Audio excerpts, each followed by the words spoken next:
another area. 2.5 hours per day for teenagers in the United States listening to music. 2.5 hours per day.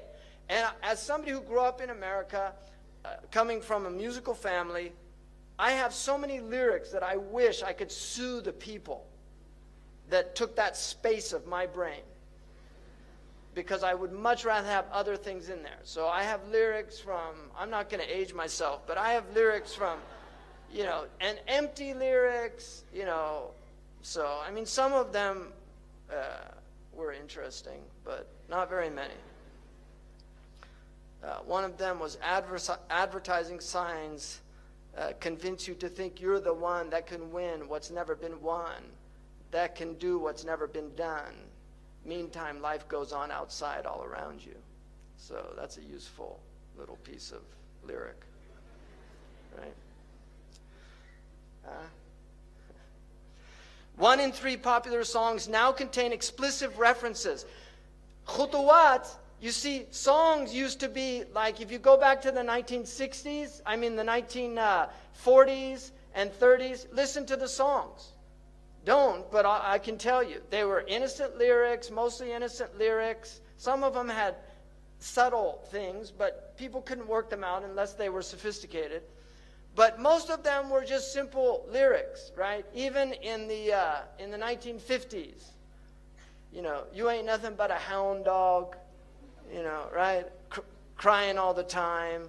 Came in late last night, about 10:30.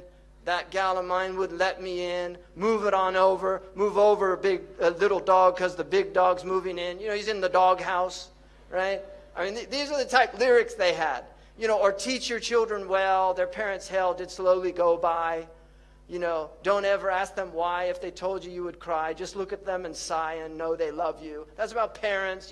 Sometimes you get bad parents. Just know that they still love you, even though they're lousy parents. Those are the kind of lyrics. Now, you can't even listen to the lyrics because they're so disgusting, right? They are so filthy.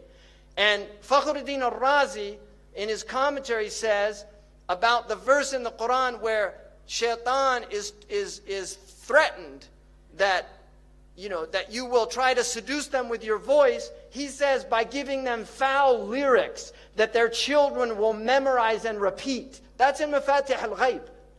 That was in the 13th century. So what are we doing now? This is the khutuwat of shaitan. He's taken people by degrees. America used to be a relatively moral country. It used to have moral values. People used to go to church. They believed in God. They didn't use drugs by and large, right? It wasn't that long ago. Now you go there and 1 out of every 4 women has a venereal disease they can't get rid of. I'm not making this up. You can see the CDC research on this, right? HPV virus, it's a major problem in the United States, causing cervical cancer, genital warts. These are real problems. And now they're promoting sexual behaviors that are pathogenic. They're promoting pathogenic behaviors that, in America, you have all these advertising against saturated fats. Like a Big Mac is not going to kill you if you eat 1 of them. It'll do some damage, but it won't kill you. Even if you ate 100 of them, it's going to make you sick, but it's not going to kill you. But 1 time of rectal intercourse can be a death sentence. 1 time. And yet in America, they have all these ads warning people against saturated fats, and there's no ads warning them against deviant sexual behavior. Why is that? Because there are lobbies that say that is hate speech. Why is that? It's not right.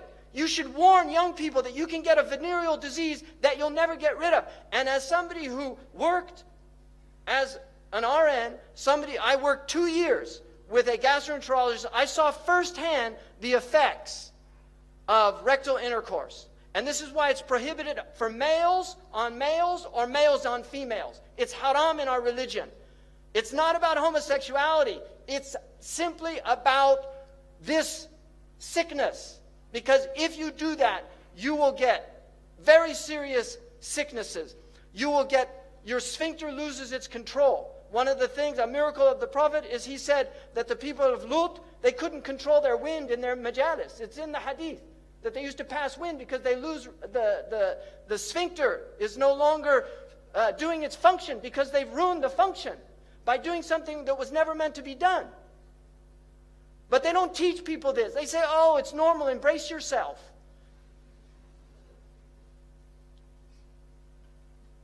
The number of times an adolescent is exposed to explicit substance references, 35 per hour. They're listening to 2.5 hours a day, 35 per hour, 84 per day, 591 per week, being told about alcohol and drugs in these lyrics.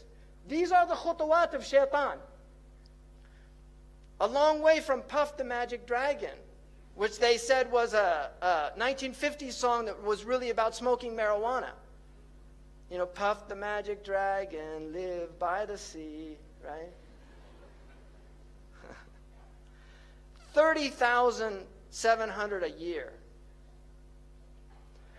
References to drug or alcohol in songs. Pop, 9%. Rock, 14%. Hip-hop, R&B hip-hop, 20%. Country, 36%. Rap, 77%.